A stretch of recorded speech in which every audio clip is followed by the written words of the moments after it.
Welcome to the Sports Talks 4133 YouTube channel. It is a huge day in sports here. It's a happy early Thanksgiving to you guys. What a night of sports we have today, and what a night of sports we had last night to talk about. Let's begin here in the college football world last night. Let's start off here. Akron beats Toledo Akron beats Toledo last night, 21-14. For the first time in 11 seasons, the Akron Zips finally beat the Toledo Rockets. Toledo, they missed a game-winning field goal late in the fourth quarter so that it went into overtime, and Akron called game in that one. And then Buffalo beats Kent State 43-7 last night. This game was an absolute beatdown. Kent State is awful. CJ Agabana, hope I'm pronouncing that last name right, the Buffalo quarterback, 5 touchdowns last night, 3 in the air and 2 on the ground as Buffalo blows out Kent State. Kent State this year averaged 14 points per game, allowed on average 44 points per game. Sums it up right there. So Kent State will go 0-12 this year in football, but there's always next year, I guess you could say. And finally, in the college football world, the top 25 was released last night. I'm going to quickly go through it, give you guys my thoughts and reactions. First up, Oregon, Ohio. I'm going to put it right here for you. Oregon, Ohio State, Texas, Penn State, and Notre Dame, 1-5. I like it. I think they're respecting that Penn State's only lost to Ohio State, while Notre Dame's lost to Northern Illinois. Again, then 6, 7, and 8, and 9, it looks like if you just didn't lose this weekend, or last weekend, I guess, you were fine. You didn't get punished at all. You got sent up. And then they put Indiana at 10. I like it there. I would actually almost consider moving them down one spot and putting Boise State ahead. But because you look at Boise State and Indiana's resumes right now, they both have a loss to 2-1 in the country. Besides that, they've beaten a bunch of mediocre teams. However, Indiana blows out them, while Boise State, which is 11, just barely beat Wyoming and has struggled a bit this year against bad teams. So I guess you could say putting Indiana ahead, that's fine. But overall, you could flip them back and forth. It doesn't matter. They put Clemson at 12. I find it a little interesting, actually. They bumped them up that much for beating an FCS team. But, where else could you put them? Which brings me to my big point here. Alabama and Ole Miss, 13-14. I'm going to say this right now. Ole Miss should be ahead of Alabama. It's not close. Look at the resumes. Go through the 3 losses. Alabama's 3 losses. Tennessee, good loss. Nothing, but, whatever. Vanderbilt. And Oklahoma. Oklahoma had their first win against an FCS football team since September. And we're putting the Alabama, it wasn't like Alabama barely lost. Alabama lost by 21 points. They scored 3. The Temple Owls scored the exact same amount of points that Alabama did against Oklahoma.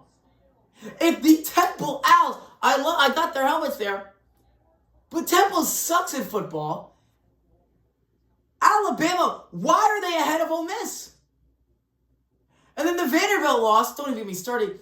You let the Vanderbilt Commodores score 40 points against you? And now you're going to go, all right, why should Ole Miss be ahead? All right, Ole Miss, 3 losses. Kentucky, I'll agree, that's a really bad loss. LSU and Florida. The LSU game at the time is not a terrible loss. It wasn't at the time. Nussmeier just kind of forgot how to throw the ball, and LSU kind of went downhill. But at the time, they were a top 10 team in the country? They were there. Then you have Florida. Sure, that's a loss. It was on the road. It was a hostile environment. Florida's hot. They just beat LSU. If you were to go game by game, okay, who had the worst loss, Kentucky or Oklahoma?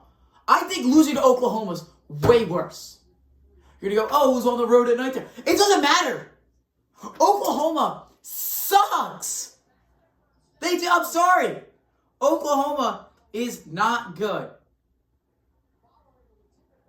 I hate to be the guy. They're not good. And then, not to mention, so then the Florida loss from Ole Miss. I get it. They're going to punish you. But if you lose to Oklahoma last weekend, why should the team that went on the road to Florida, which, by the way, way harder to play there, is going to be the better loss, apparently. Apparently losing to Oklahoma by 21 is better than losing to Florida by 7. Got it. The next thing here is that they put South Carolina 15. Which I respected a lot, actually. I respect the committee a ton for that. Because South Carolina's on a 5-game winning streak. Same record as Alabama and Ole Miss. Who are two of the losses for South Carolina this year? Alabama by a few and got blown out by Ole Miss. There you go. There you go. They put Arizona State at 16. I actually think it's a little low. But you also look at it, they did lose to Cincinnati. That's a terrible loss. Cincinnati's terrible. I would say losing to Oklahoma is better than losing to Cincinnati, which I think is why they're going to keep them back a bit. But I would put them up right ahead. I actually would put them ahead of South Carolina. Put South Carolina one back. Because South Carolina saw some bad... Like, they got blown out by Ole Miss. You couldn't tell me you're going to put them one behind them. I mean, then they put Tulane at 17. I respect that a ton. This Tulane team's phenomenal. Right now, if Tulane was to play Boise State, I'm taking Tulane by like 7 points. Because I think this Tulane team, I don't think many people realize just how hot of a team this Tulane team is right now. You don't know they have 2 losses, though. Okay? They're 2 losses. Kansas State and Oklahoma. And it was back when Oklahoma looked half decent. Back in September, before they got in the SEC gauntlet. 18 of Iowa State, I actually like that a lot. I saw a lot of people saying to put them in the top 10, top 15. No! This team was out of the top 25 2 weeks ago, and you're going to tell me that we should put them up in the top 10 because they beat a 4-6 Utah team by 3 points? Get out of here! No! I'm sorry, this Utah team's just not as good as we thought, and you beat them by 3. BYU in 19, I like it. Nothing crazy. They're on 2 back-to-back losses now, but they only have 2 losses, so is what it is. 20, they have Texas A&M.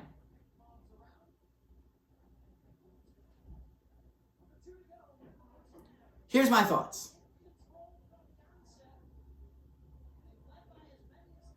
I'm just trying to gather how to say this. A&M is at 20. A&M still has a great shot at making the playoff. Here's what happens. Break it down for you. Win. You play number 3 Texas this weekend at home at night. You remember this season, they lost to Notre Dame on week 1 of the season. They played terrible and almost won the football game. They played LSU at night at home. Played phenomenal against them. They looked bad the first half, came back in the second half, and blew them out. You get Texas Saturday night at home for the first time in 11 years. You win that football game. You are going to be in, 14th in the country. And then so the winner of Texas A&M goes to the SEC title game against Georgia. Am I saying that Texas A&M is going to beat Georgia? I just don't think they will. I don't. It'll be on a neutral site field in Atlanta, Georgia. It's right by Athens, pretty much. It's going to be a lot of Georgia fans there.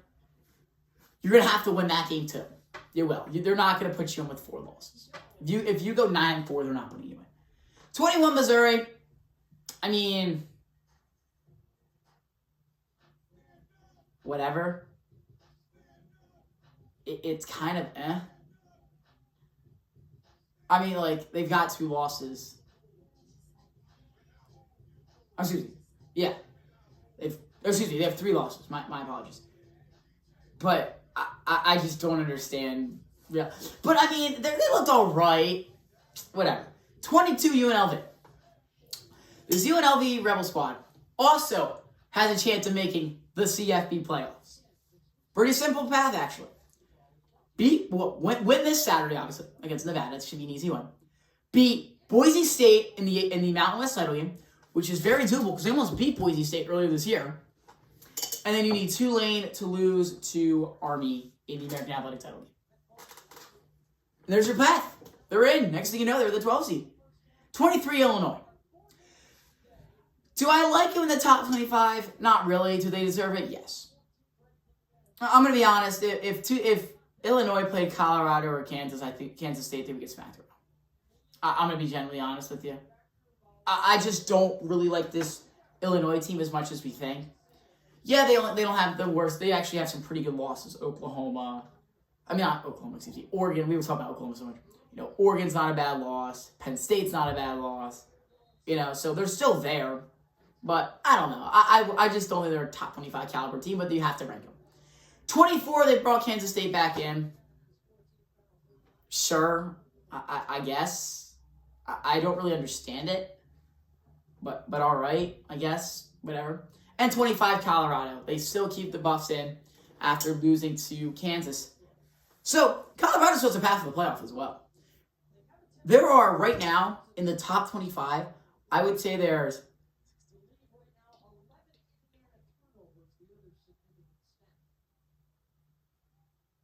There are 23 of the 25 teams in the top 25 right now have a shot at the playoff.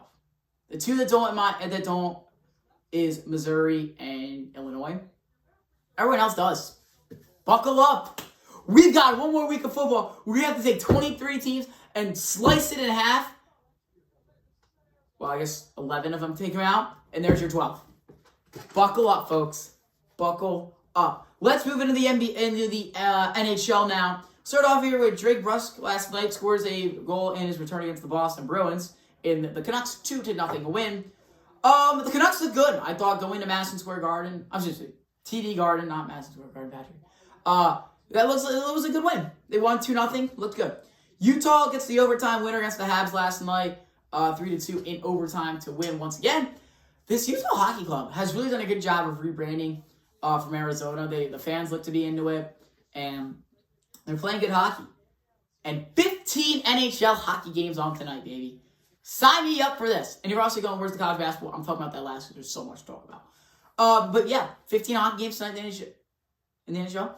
30 to 32 teams play. This is one of the beautiful things about the Wednesday before Thanksgiving. Because the NBA and NHL aren't on Thanksgiving tomorrow. So you're going to have the Feast Week college basketball games. You're going to have a ton of the NBA teams playing and a ton of the NHL teams playing. Well, also, the only bad thing about today is, for the first time in 56 days, we don't have a college football game. We don't have a college football or NFL game on. It is what it is. NBA, last night, the Wizards lose their 12th straight game after a 127-108 loss to the Chicago Bulls. Damian Lillard dropped 37 in a win last night against the Heat, 106-103, and improved to 3-0 in the NBA Cup play. And finally, Albert Sujin with a triple-double for the Rockets versus the T-Wolves last night. So those are the three headliners in the NBA last night. So let's go quickly through them here. Wizards lose 12 straight. Kind of expected. Who's their second best player behind Jordan Poole? They don't got anybody. Lillard with 37 against the Heat. He looks good.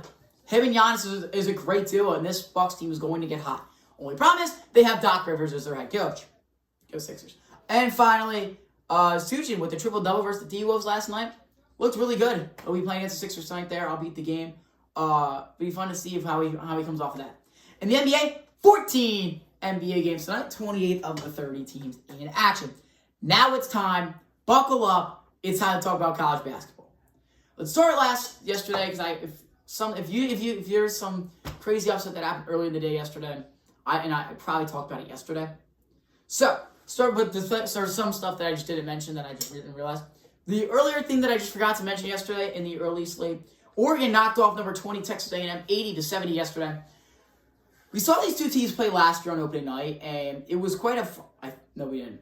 We didn't see them play last year. It was Oregon, Georgia. Excuse me. But Oregon looked good. They really do. They are a hot team right now. They are a team that you do not want to have to play right now. They know what they're doing. They're finding the right guys. They're finding the right shots, and they're doing everything right. Number 9, Alabama knocks off number 6, Houston last night, 85-80 in overtime. Alabama offense comes in clutch again, baby. 85 points against number 6 Houston is something special. This Alabama team, in my eyes right now, I would say the second best team to win it all right now, behind Kansas. Really, and I mean that. Maybe sliding Auburn ahead of them. Alabama-Auburn basketball this year is going to be phenomenal. Number 5, Iowa State beats Dayton 89-84. I mean, Dayton looks good in this tournament, believe it or not. Even though they haven't won a game, they've had so many close games. As today's the final day of the Maui Invitational, which we'll get the champion. We'll talk about that in a bit, though. They're 0-2, but both games they played against UNC lost by 2, played Iowa State lost by 5. They're in both of them. Number 1 Kansas beats number 11 Duke last night, 75-72 in Las Vegas. It was an excellent game to watch. Really came down to the end. We got to see Hunter Dickinson vote for a bit before he got ejected. Cooper Flagg looked good last night out there. I was really bummed when Hunter Dickinson got ejected in the game because I really want to see that Cooper Flagg versus Hunter Dickinson one-on-one. We saw it for a bit, but not a ton. But Kansas, I'm telling you, they're gonna win. They're gonna win it all. Rutgers beats Notre Dame last night, 75-74 in overtime. So that's Notre Dame's now second loss. They lost to Rutgers last night and to Elon. Rutgers is a team right now where they can honestly beat any college basketball team, it feels like, but also lose to any college basketball team at the same time. That's all I got there. Number 4, Auburn beats number 12 UNC 85-72 in the super late Maui game last night. It was a fun game. It really was. Fun game to watch, even though it turned out kind of being blowout. This was a really fun matchup to see. This hot Auburn team. How are they going to go against North Carolina? North Carolina, really fast-paced team. What would end up happening? And ultimately, Auburn wins. Other notable college basketball stuff. Battle for Atlantis begins today right now as I'm currently making this, Indiana and Louisville are playing each other at the half right now in that one. The Battle for Atlantis is the mashed potatoes of Thanksgiving. It's the second best tournament. Obviously, the Maui's the turkey, and then Battle for Atlantis is usually like the mashed potatoes, or the mac and cheese, whatever you say. I usually say the mashed potatoes is like the second best thing. But that's, whatever. But right now, Louisville up 37-29 on number 14 Indiana at the half right now. Some other Battle for Atlantis games today, 3 other ones. We'll see West Virginia versus number 3 Gonzaga. I expect Gonzaga to blow them out, to be honest. Oklahoma versus Providence. Should be a pretty good game. And then Davidson versus number 24 Arizona. A lot of great games throughout the day. The Maui Invitational will conclude today here with four games to go. Colorado will meet number 5 Iowa State today. After Colorado beat UConn yesterday. And then they're going to play number 5 Iowa State today. Should be a fun one. Should really be a good game to watch today from both of those teams. Memphis will meet Auburn today in the Maui Championship game today here. This game will kick off at 5 o'clock, which I actually respected a lot for them. I would have put it in the third slot at 9:30 tonight. I wouldn't have made it this early, but I'm glad they're not making it the last game of the night. I personally would have done it the third game of the day, but it's obviously not my choice at all. But Memphis meets number 5 Auburn today for the Maui title game. Both these teams are so hot right now, but I think Auburn might smoke them around, to be honest. They really might smoke them around. Oh, they look so good right now. Ever since they were down at half by 16 at Iowa State, they've looked phenomenal. Michigan State versus UNC tonight here. A fun game to watch. You could say 2 blue bloods if you want. I don't know Michigan State. Are they a blue blood? Who knows? But should be a fun one out of those. And then the late night game, who would have thought this? The 2 0-2 teams in the tournament. Number 2, UConn and Dayton. All right, let's move on to some other notable games today here. We'll see Oregon versus San Diego State today. And should be a fun one. Also, along with number 20 A&M and number 21 Creighton in the losers side of the bracket. Both these games are going to be fun. I expect both teams to be high-scoring, fast-paced, and play-type games. That's kind of how these teams play.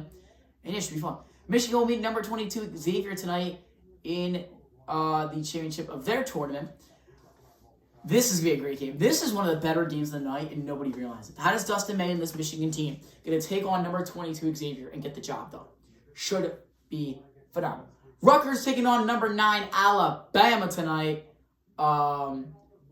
They're both 1-0. Rutgers won. Alabama won. We'll see what happens.